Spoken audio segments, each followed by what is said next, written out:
Produtividade, competitividade e sustentabilidade. O nosso convidado de hoje vai mostrar que como esses três temas precisam andar juntos para o crescimento do agronegócio. Nós vamos conversar com o Vitoriano Dornas, CEO da Cara Preta. Uma história inspiradora que começa agora.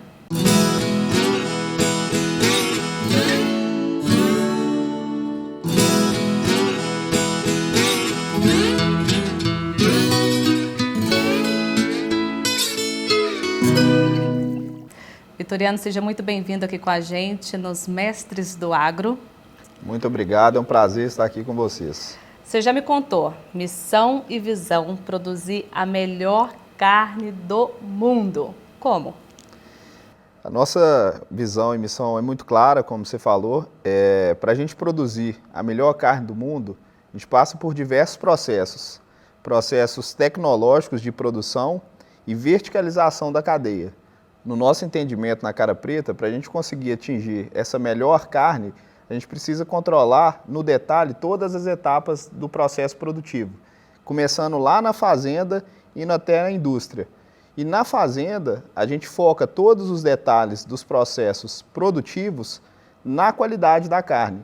Então, desde a escolha genética que a gente faz, trazendo uma genética focada em marmoreio, em acabamento de carcaça, até a nutrição por categoria correta, focando lá da programação fetal, quando a vaca ainda está gestante de um bezerro, fazendo o terço médio de gestação dela, o input de energia muito alto, para aumentar nível de qualidade de carne, tamanho de fibra e marmoreio, a gente vem trabalhando todos esses detalhes e refinamento até na indústria, até conseguir de fato olhar um pouco para o mercado, ver de fato o que ele entende como qualidade e construir tudo isso na cadeia que a gente trabalha na Cara Preta.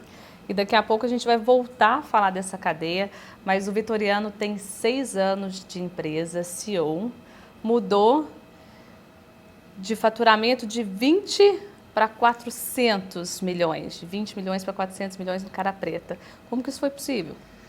É um trabalho muito grande em equipe e acreditar muito, de fato, no trabalho que nós estamos fazendo. E acreditar olhando de fora para dentro. Nós não somos uma empresa que constrói um trabalho e, de certa forma, empurra para o mercado. A gente tenta identificar ao máximo, com dados, com informação, o que o mercado quer de verdade. Então, é olhando para esse mercado, identificando cada nicho de mercado, e atuando exatamente como o mercado quer ser atendido, que a gente foi tendo sucesso e crescimento cada vez mais nesse negócio. Então é um olhar de fora para dentro. Cara Preta é uma carne para todo mundo? Cara Preta, ela é uma carne hoje para um nicho de mercado, até pelo valor agregado, mas a gente vem passando por um processo de transformação de consumo que a Cara Preta está muito de olho. E qual que é essa transformação de consumo? As pessoas querem comer menos, mas querem comer melhor. Querem comer, querem conhecer a origem daquilo que está comendo. Então, a Cara Preta, ela vem exatamente para garantir a origem daquele produto, garantir sustentabilidade, porque é uma empresa que consegue mostrar que é possível produzir mais, produzir com altíssima qualidade e entregar e ser referência em sustentabilidade. Então, a Cara Preta, além de olhar para o mercado produzindo qualidade, a qualidade que o mercado quer, ela também olha os pontos mais importantes que as pessoas estão hoje buscando para se relacionar com seus alimentos. Então, essa é uma visão muito clara que eu acredito que vai democratizar, de certa forma, o consumo da Cara Preta. E a gente tem vários produtos, a gente não tem só a carne bovina em si.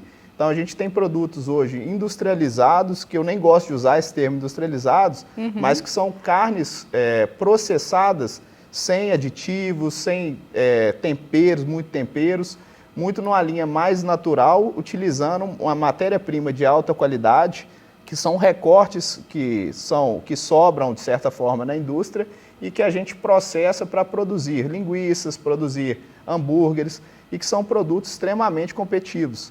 Além dessa linha, a gente tem uma linha muito democrática e que a gente acredita muito, que é a linha de pescados. A gente produz uma tilápia, hoje que eu reputo que é uma das melhores tilápias do mercado, produzida com uma água de subsolo, Então, uma água extremamente de altíssima qualidade, sem nenhuma contaminação de metal pesado. E com essa mesma água que a gente produz essa tilápia, a gente reutiliza no processo de irrigação das lavouras. E essas lavouras vão alimentar o nosso gado, que por sua vez vão defecar, vão estercar. E esse resíduo, esse esterco, a gente utiliza no nosso biodigestor para gerar energia e ligar esses pivôs e ligar as nossas indústrias. Então, de fato, é um conceito de economia circular ligado à sustentabilidade e qualidade. Tudo que o mercado busca, né? É o que a gente acredita. E me conta um pouco da sua trajetória. Como é que foi o Vitoriano chegar na Cara Preta? Eu comecei há 6 anos atrás como consultor do projeto. A gente tinha consultora CEO? De consultora CEO. A gente tinha uma missão na época da consultoria que era diagnosticar as fazendas, a parte de agronegócio do Grupo ARG.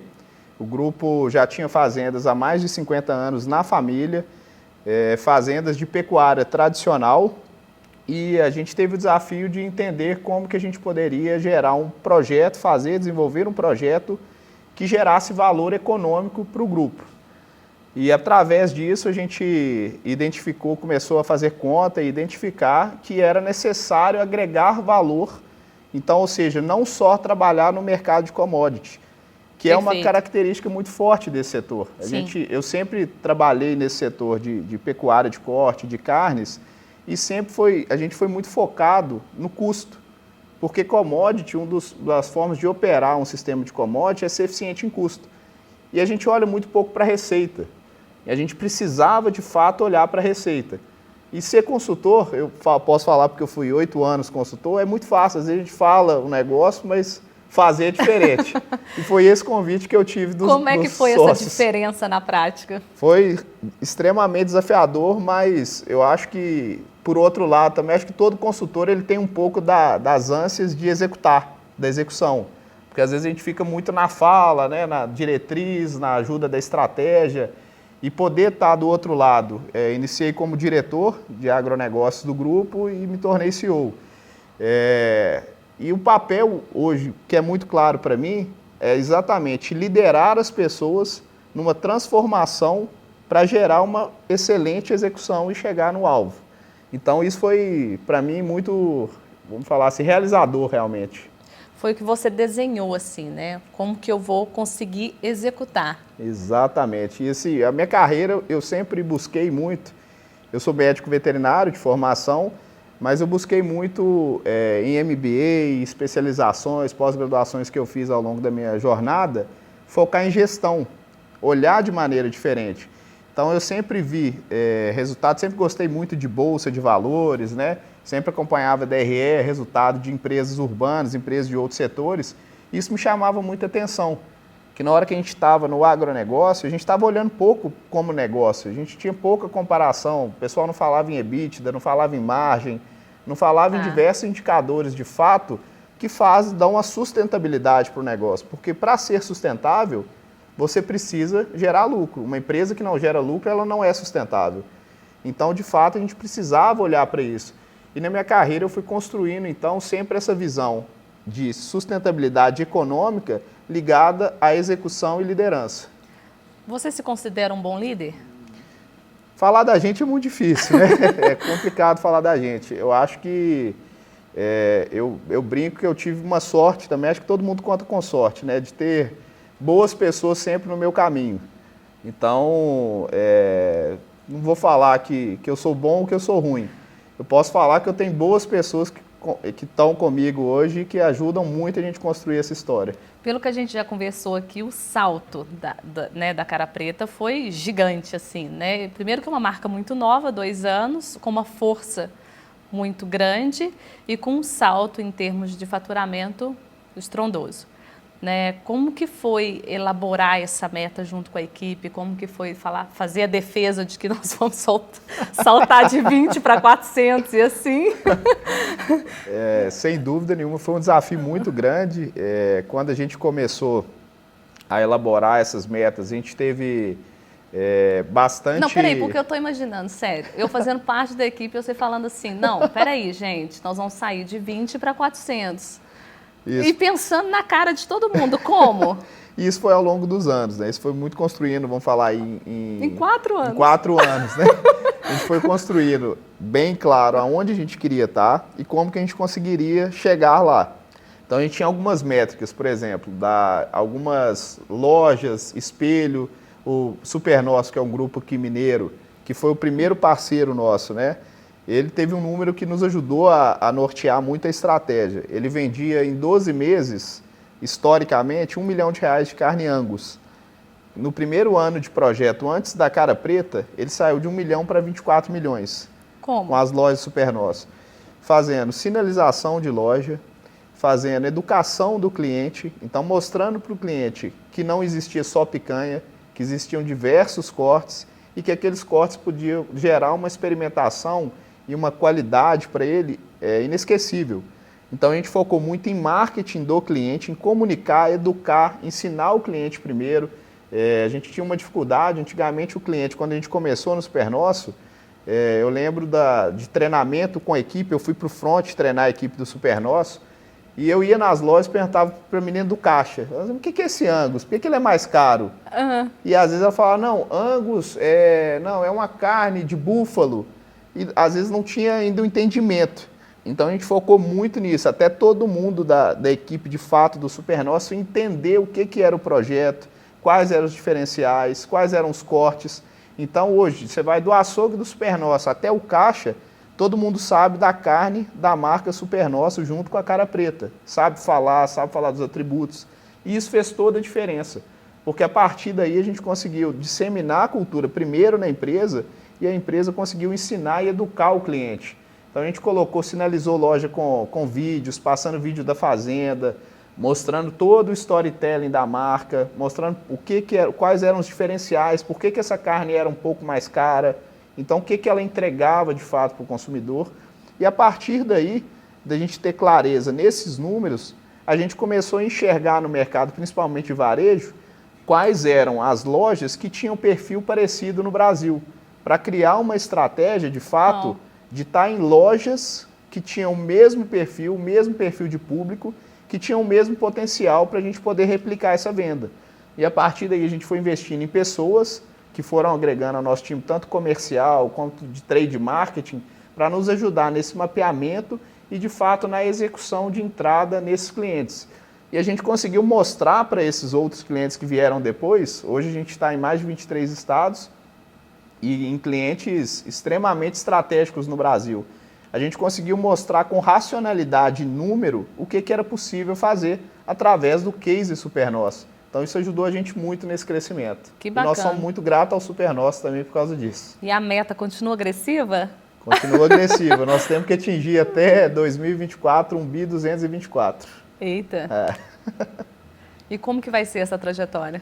A trajetória agora ela passa pela expansão da tilápia. Então a tilápia a gente hoje está produzindo em torno de 150 toneladas. Toda a produção é própria? 100% própria. Para garantir qualidade a gente não abre mão, a gente não tem trade-off. Para ser melhor nós temos que produzir toda a matéria-prima. Por quê? Aí sim, de fato, nós vamos focar em todos os detalhes da cadeia que fazem a diferença na qualidade final do produto. Então, para eu poder falar com esse cliente meu, quando eu vou lá no varejo ou vou no food service, que de fato eu vou entregar o ano inteiro o mesmo produto com a mesma qualidade, eu não posso falar para ele isso se eu não controlar a cadeia. Porque Exato. Se eu depender de compra, se eu depender de supply, eu posso, em algum momento, ter ruptura de fornecimento. E quando lá atrás, na análise de mercado, para começar esse negócio, a gente fez uma identificação muito forte no varejo, no food service e na exportação, a gente viu que os principais pontos da cadeia de carne que existiam de déficit que a gente poderia atuar estrategicamente era ruptura, qualidade e padronização. Então a Cara Preta, ela nasceu exatamente trabalhando o que o mercado queria e construindo um projeto que atuasse em ruptura, que atuasse em padronização e qualidade. E para mim essa ruptura é o mais difícil. A ruptura é o mais complexo. E como que a gente conseguiu vencer isso? Com muita tecnologia de processo e tecnificação. Quando você pega a cadeia de produção de bovinos do Brasil, Eu costumo falar que no Brasil você tem praticamente 2 estações do ano, seca e água. Tá. Então você tem uma estação que chove bastante e uma estação que não chove. E os animais, as vacas, elas entram em cio quando você tem forragem. Então ela tem uma estação de monta, uma estação reprodutiva já meio que definida. Então você tem uma época que a gente tem nascimentos de bezerro e tem uma época que você tem a maior parte do abate no Brasil, que é no final das águas, do meio para o final das águas. É onde os animais comem pasto, têm acesso ao pasto, e ali ocorre em torno aí de 85% do abate brasileiro. Então, 85% do abate está concentrado numa fase. O que nós fizemos? Nós temos a dádiva de estar em cima de um aquífero que chama Aquífero Bambuí, que tem 181 mil quilômetros de área de recarga, é um dos maiores aquíferos do Brasil. Ele tem mais área de recarga, por exemplo, que o Guarani. Ele sai de Minas Gerais e vai até no Tocantins. E a gente tem lá poços artesianos de mais de 1 milhão de litros por hora. Então, você está conseguindo produzir mais. A gente conseguiu, de fato, produzir alimento, ser autossuficiente em alimento nessas fazendas, em volumoso, para conseguir fazer com que a vaca comesse o mesmo alimento e a gente conseguisse balancear a dieta desses animais por categoria, para ela conseguir reproduzir de janeiro até dezembro. Então, excelente. Com uma genética focada em qualidade, com uma tecnologia de fazer essa vaca reproduzir o ano inteiro, eu consegui ter o mesmo produto, a mesma matéria-prima, para focar a minha indústria, treinar a minha indústria com a mesma matéria-prima o ano inteiro. E assim garantir, com boas relações comerciais, com processo de gestão avançado de S&OP. S&OP é falar o que a venda quer e o que eu vou produzir aqui. Alinhar, então, a venda do meu cliente com informações, com tecnologia, entendendo o que de fato esse cliente vende, qual que é o nível de estoque que ele tem que ter e quanto que eu tenho que produzir para organizar a engenharia desse negócio. E aí, por isso a gente brinca muito, que a Cara Preta a gente vai trazer acredito que uma novidade no mercado. Nós vamos vender igual vinho agora, nós vamos vender por safra. Então, Uau. Nós vamos ter o ano da safra. Então, vai ser igual café também. Então. Nós não queremos, quem é parceiro da Cara Preta vai estar conosco e vai usufruir daquela safra. Porque, de fato, a gente não consegue abrir tanto mais, porque nós temos um número de animais que é daquela safra já definido. Então, nós já temos uma escala de abate para 2022 e 2023 definidas hoje. E aliados aos meus parceiros. Você vai ter sempre uma diferença de uma safra para outra também, né? O que a gente mesmo espera, seguindo o alto padrão, mas... O que a gente espera é melhoria contínua. Quando tá. a gente pensa no processo que a Cara Preta vem passando, a gente vem buscando ano a ano e aprendendo ano a ano a trabalhar com as melhores genéticas. Então, todo o estudo nosso, se a gente pegar uma curva hoje, a gente tem lá mapeado como que é o rebanho do ponto de vista de DEP genética, de diferença esperada da progênie genética, que é o que esses animais passam para os filhos de características genéticas. O nosso crescimento ele é muito forte nas características de qualidade de carne. Então, ano a ano, o que a gente veio percebendo? Que com uma genética muito bem alinhada, onde a gente enxerga os resultados e consegue fazer ajustes de melhoria no processo, nós conseguimos ir melhorando a carne ano a ano, buscando então excelência e, de fato, para ser a melhor carne do mundo. A gente, com muita humildade, eu recentemente estive em São Paulo. E por que esse slogan, produzir a melhor carne no mundo? Como que veio isso? Isso não é nenhum slogan. Tem um slogan, é a missão e a visão, né? É a missão e a visão, assim, Nós nascemos, o Grupo ARG, ele vem da construção pesada. E ele tinha um slogan na construção pesada que era construir no futuro com qualidade. Tá. Então isso é muito intrínseco dos acionistas. Os acionistas, eles falaram que assim, sempre participaram, tudo que eles construíram, eles sempre participaram de mercados muito competitivos. Que para trabalhar em mercado competitivo, se você não tiver um diferencial muito forte e acreditar nele e não abrir mão dele, você consegue ter sucesso e crescer. Então a qualidade dos nossos produtos é algo que a gente não abre mão. A gente não abre mão mesmo. E ser a melhor é de fato entregar diferenciação num mercado que é gigante e que é muito difícil e competitivo, que é o mercado da carne. E assim, eu fico aqui escutando e fico maravilhada mesmo, de verdade, porque eu tento entender como que determinadas empresas conseguem alcançar o sucesso em tão curto tempo. porque isso é o que você está me ensinando aqui. Não sei se eu estou aprendendo, mas estou tentando. E aí, nessa visão de líder, tem algumas características que tem que estar intrínseca, né? Eu acredito, assim, eu estudei muitos anos na época da consultoria, porque ser consultor, você tem que entender seu cliente. Para você ser um bom consultor, você tem que entender o perfil do seu cliente, com quem você está lidando, a melhor forma que seu cliente enxerga. E ser um bom líder é entender de gente. Acho que o primeiro passo é esse. E eu gosto de gente, eu gosto de me relacionar, eu gosto de pessoas, eu gosto de entender cada um. É saber que cada um funciona de uma forma. Não existe uma fórmula. Não adianta eu achar que eu vou estimular as pessoas das mesmas maneiras. Sim. Você gosta de uma coisa, eu gosto de outra.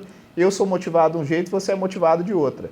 Então é tentar entender dentro da sua equipe os diversos perfis que você tem, na diversidade, que de fato é muito bom para a empresa, e conseguir motivar essas pessoas dentro daquilo ali que você está propondo alcançar. A mente tem que ser coletiva em um propósito. Exatamente. O propósito ele é comum, mas a forma como você vai atuar em cada pessoa, em cada gestor, em cada pessoa que está na sua equipe, ela é completamente diferente. E acho que ter empatia, sensibilidade, conhecer de gente, acho que isso faz toda a diferença. Qual que é o principal desafio da Cara Preta hoje? O maior desafio da Cara Preta hoje, na minha visão, é gente. É exatamente para suportar esse crescimento, nós precisamos ter pessoas cada vez mais alinhadas e comprometidas com essa mesma visão.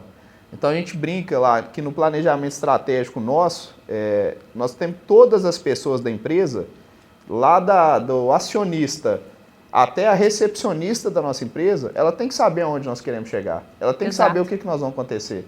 E esse é um desafio. E ter essas pessoas de fato engajadas e amarem a causa. Eu sou extremamente apaixonado com o nosso negócio. Isso é minha vida. E eu quero que essas pessoas tenham esse mesmo sentimento. Você passa isso. A gente fica aqui horas te escutando e pode ficar horas te escutando. Porque tem uma outra coisa que você faz. Você fala muito fácil da pecuária. Né? Qualquer pessoa consegue entender aquilo que se trata no caso da produção, né? Legal, obrigado. E me conta uma coisa, mercado interno ou mercado externo? A gente tem uma visão hoje na Cara Preta que o mercado interno, ele ainda tem um espaço muito forte. O mercado interno hoje, o Brasil, ele é um mercado interno para carne muito forte, um dos mercados mais fortes. A gente vem reduzindo o consumo de carne, principalmente passando pelas crises econômicas que a gente vem passando, devido à pandemia e diversos outros fatores. Então, quando você tem crises, você tem uma demanda elástica, você tem uma redução de consumo. Mas quando a gente fala de redução de consumo, vou dar um exemplo. Eu saí de 36 quilos por habitante de consumo de carne bovina para 32. Puta de uma queda. Sim. Ok, mas nós estamos falando de outros países, China, por exemplo, de um consumo interno de 6 quilos por habitante. Por mais que você tenha um número de habitantes muito maior, o Brasil é um mercado que tem muitos habitantes, mais de 220 milhões de pessoas, com um consumo interno muito forte. Então, é uma cultura de comer carne. E churrasco, carne nobre, ela faz parte de um momento especial das pessoas. Sim. E é o que nós estamos falando. Isso cada vez mais vem se transformando. A pandemia, ela levou as pessoas para dentro de casa e para novas experiências. Então, a pessoa quer fazer o churrasco, quer fazer um jantar, quer fazer algo diferente dentro de casa. E a Cara Preta, ela conseguiu também entrar nesse momento especial das pessoas. Então, em vez dela ter que ir num restaurante maravilhoso de São Paulo, etc., não. Ela consegue ter na casa dela, numa porção adequada, num preço, num desembolso não tão alto, por ter um produto menor, às vezes, para levar para a casa das pessoas, e ela conseguir experimentar um produto que ela, de fato, se maravilha com aquilo. Sim. Então, a gente conseguiu gerar prazer. Prazer. Mas o mercado externo, a gente tem uma visão para ele, para o crescimento dos próximos anos. Ele vai ser muito importante no crescimento dos anos que vão vir. E a visão nossa para o mercado externo é uma visão um pouco diferente do que eu enxergo do mercado de carnes também. Eu enxergo o mercado externo no mercado de carnes. O mercado externo ele é uma válvula de escape. A indústria de carne brasileira ela é uma indústria de volume. Ela é uma indústria que eu brinco que é a indústria do empurra. Ela produz e empurra o produto. Então, eu não enxergo dessa maneira. A gente enxerga o mercado externo exatamente como o mercado interno. Eu preciso encontrar em cada país os parceiros corretos que dão valor à qualidade, que vão posicionar o produto e que tem clientes que estão buscando experiências diferentes. Então, a gente não quer simplesmente vender para uma trade, entregar nosso produto, empurrar nosso produto. Nós queremos encontrar e nos relacionar com players e stakeholders diferentes de mercado em diversos países. Bom, uma pergunta.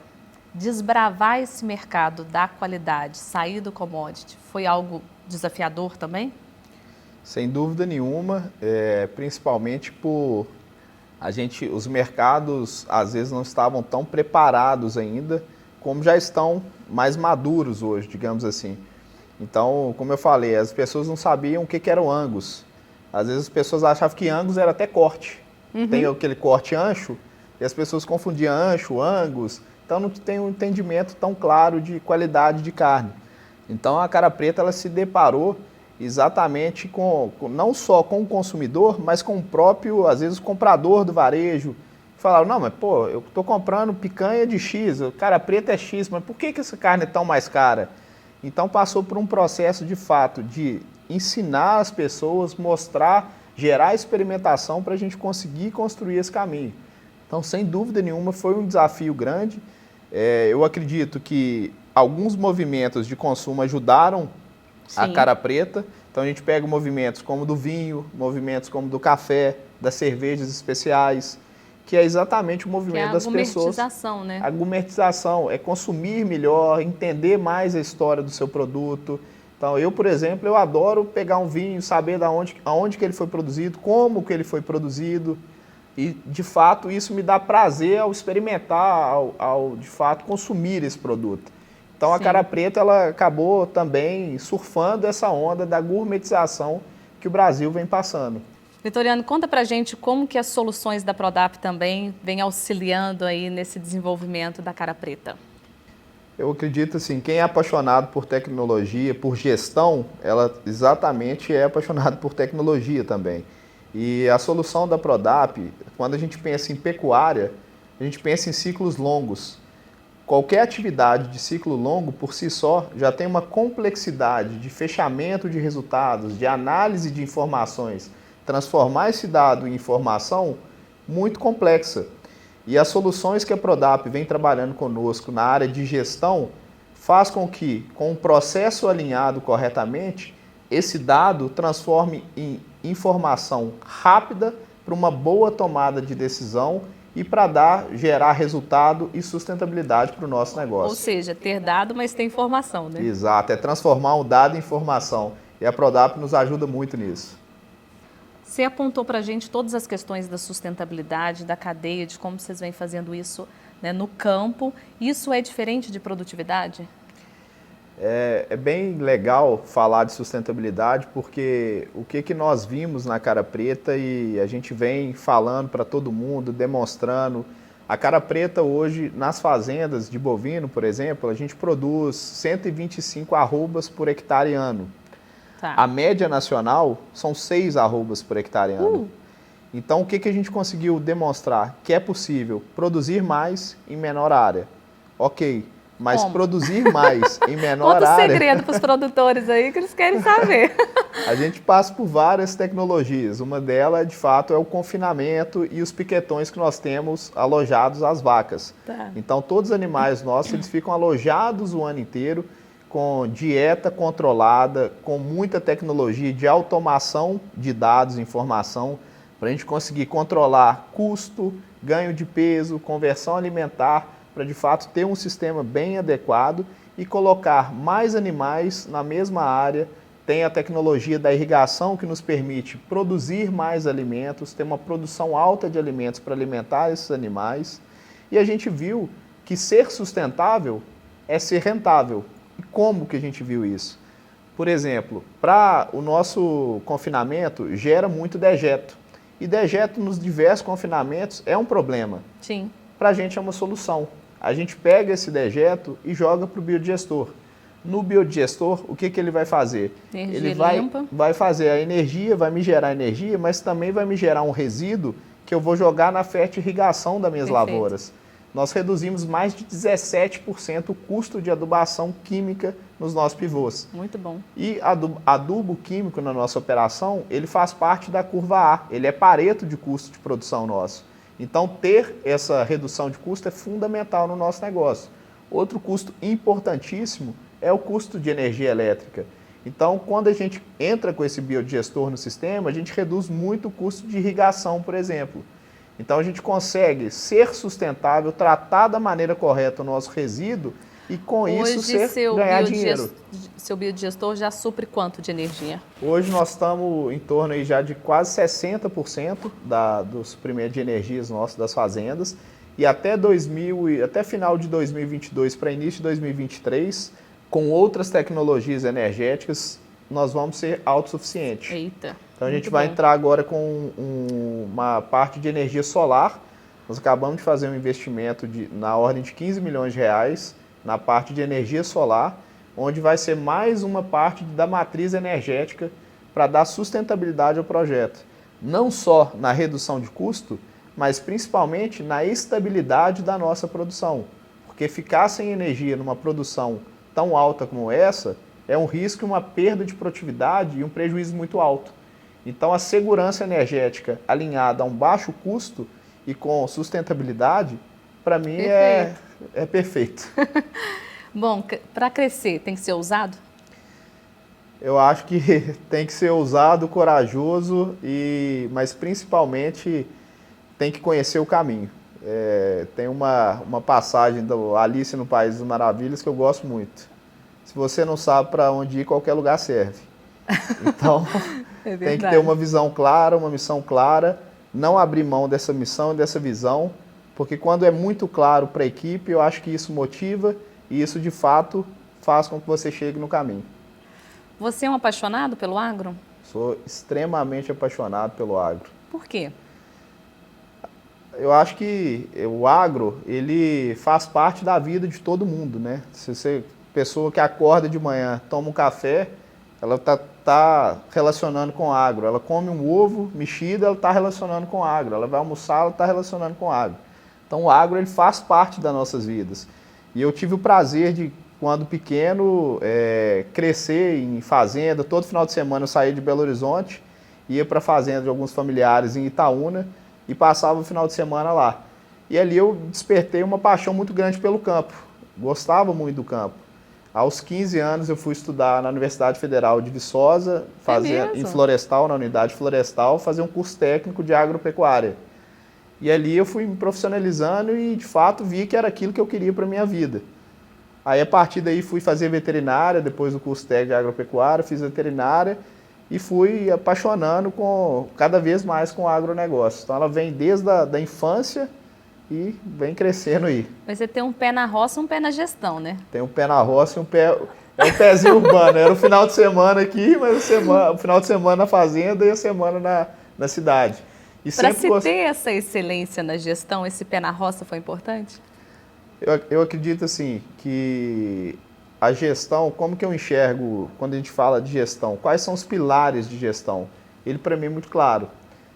Liderança, ferramenta e conhecimento técnico. Para mim é um tripé. Se você não tiver o conhecimento técnico alinhado a uma boa liderança e a ferramenta e metodologia de gestão, qualquer um desses pés ele vai ficar torto. Então, muitas das vezes você tem uma boa metodologia, um bom método, mas você não sabe aprofundar nos problemas, porque você é raso tecnicamente. Então, conhecer, ter um bom embasamento técnico, te ajuda muito a resolucionar problemas e, principalmente, enxergar soluções e estratégias. Além dessas metas ousadas, quais os seus sonhos? Meu sonho é que a Cara Preta seja a melhor empresa de proteína do mercado mundial. Esse é meu sonho e minha meta. Amém, vai ser, né? Se Deus quiser, já está no caminho. Amém. E qual o recado que você dá assim, para essas pessoas que estão nessa cadeia, que querem entrar nessa cadeia, enfim, que estão vivendo esse desafio constante e que querem essa busca por excelência também? Eu acredito assim, que o primeiro ponto, a gente tem que ter de fato paixão pelo que a gente faz. E paixão é acordar todo dia motivado, louco para fazer aquilo que você está fazendo, de fato, se entregar de corpo e alma. Uma das frases mais verdadeiras para mim, que às vezes as pessoas eu vejo um pouco como clichê, mas que para mim ela é muito verdadeira, quando você faz o que você gosta, você não trabalha. E a gente às vezes tem até que dosar o lado pessoal, porque você não quer parar, porque você está pensando nisso o tempo inteiro. E o povo te xinga, né? A família xinga. Com certeza. A esposa às vezes fica brava, a minha não fica não, mas às vezes já acostumou e é também da pegada nossa. Ela também é da área? Também é veterinária, então acaba a gente tendo uma sintonia melhor. Mas eu acho que é paixão e a gente vem passando por uma transformação que eu vi acontecer, principalmente na minha época de consultor. Eu cheguei a atender projetos no Brasil inteiro. E durante 7 a 8 anos, eu sempre fui para fora para continuar estudando, continuar aprendendo, ver coisas diferentes, né? Eu sempre quis ter o olhar que eu tinha aqui das propriedades, dos projetos do Brasil e enxergar o que estava acontecendo fora.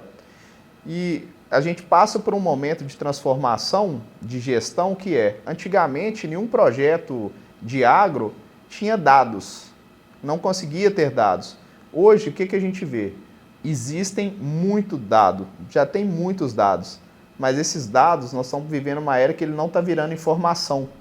Então, ter o dado, compilar, gastar com controle, se isso não vira informação e vira plano de ação e estratégia, isso, de fato, gera desgaste e gera frustração. Então, acho que alinhar uma gestão para saber o que você vai fazer com aquelas informações, porque não adianta ter indicador de cafezinho, porque isso não vai virar o jogo, é saber exatamente o que vira o jogo, para você controlar bem.